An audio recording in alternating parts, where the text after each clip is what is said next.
Bom, hoje eu quero falar desse caso dessa moça que convida um rapaz para ir admirar o primeiro pôr do sol do ano no ponto mais alto do estado do Paraná, o Pico Paraná, que fica a 1.877 metros de altitude, mas ela decide ir lá sem o rapaz, com os pertences dele e uma história muito, mas muito mal contada.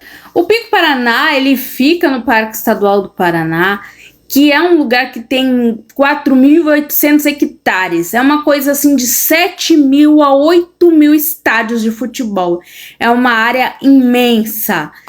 É uma trilha que é considerada muito difícil, com partes ali de mata fechada, partes que a pessoa só fica pendurada porque é íngreme, só tem cordas para se pendurar e grampos para subir. Então é um lugar que não é para qualquer um ir fazer a trilha. E o Roberto, ele não tinha experiência nenhuma nisso.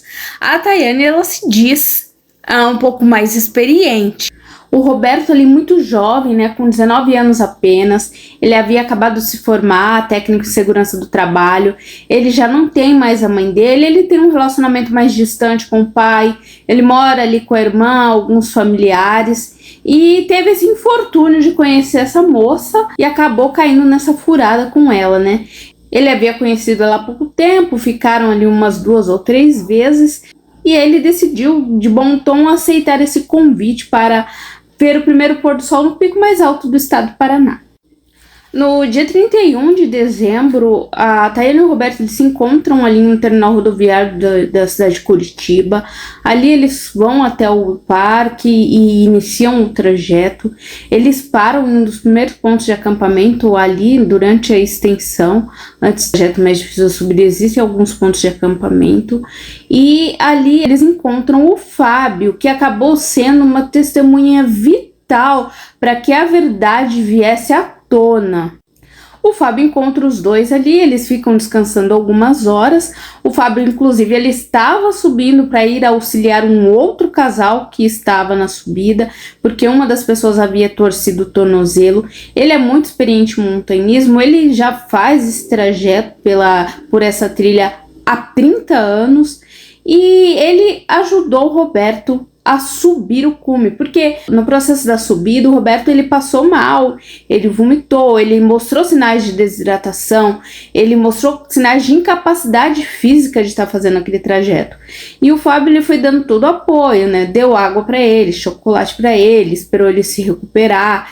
E ali o Fábio já havia falado que ela, naquele primeiro momento da subida, ela já havia também abandonado o Roberto. E ela havia partido na frente, que foi uma coisa que ele advertiu, o Fábio advertiu ela para que ela não fizesse mais. Durante a descida, descem ali a Tayane e o Roberto. Ela alegando que, a um primeiro momento, ela não tinha prestado muita atenção, não tinha percebido muito que ele havia ficado para trás. Passaram ali 3 corredores, ali a passos largos, mais experientes, mais rápidos, e ela decidiu por fim ir atrás deles, no mesmo pique, ignorando completamente o Roberto, que estava completamente debilitado, alegando que fazia parte do estilo de vida dela. Então o Roberto simplesmente fica para trás, sem ninguém saber o que aconteceu com ele. E ela chega ali ao primeiro ponto de acampamento, onde ela, muito, muito preocupada com o Roberto, logicamente ela vai dormir, né? E depois disso, depois de algumas horas, vem o Fábio. Quando o Fábio encontra ali a Tayane dormindo, ele pergunta cadê o Roberto, onde ele estava, o que havia acontecido, ela não sabia responder, então ele se desespera. O Fábio, que foi responsável por tentar refazer o trajeto para encontrar o rapaz, e foi ele que acionou o corpo de bombeiros. Porque, pasmem, ele disse que durante isso ela estava completamente irritada, impaciente e só queria ir embora e se livrar do BO como se nada tivesse acontecido. Porque se for ver ali pelo depoimento da Tayane, né, ela foi, nossa, de muito bom grado, né, ajudar o Fábio a procurar o amigo dela, tal, chegando à exaustão física, tal, mas estava muito empenhada, né, só que não é isso a verdade, né, o Fábio relata que ela estava bem de saco cheio e só querendo fugir, tanto que no primeiro momento que ela pôde, ela simplesmente desapareceu, só sumiu, sem dar tchau, sem nada. E o Fábio que teve que ficar ali, uma pessoa que não tinha contato com o Roberto, que não conhecia o Roberto, só ajudou ele ali durante a trilha, ele que teve que ficar ali auxiliando os bombeiros e passando as informações que ele tinha. Ele relata, né, que ela em nenhum momento demonstrou nenhum tipo de empatia pelo que estava acontecendo com o rapaz, né? E esse rapaz, ele desapareceu. Ele só estava de posse de um pedaço pequeno de chocotone, algumas ameixas e simplesmente 4 dedos de água.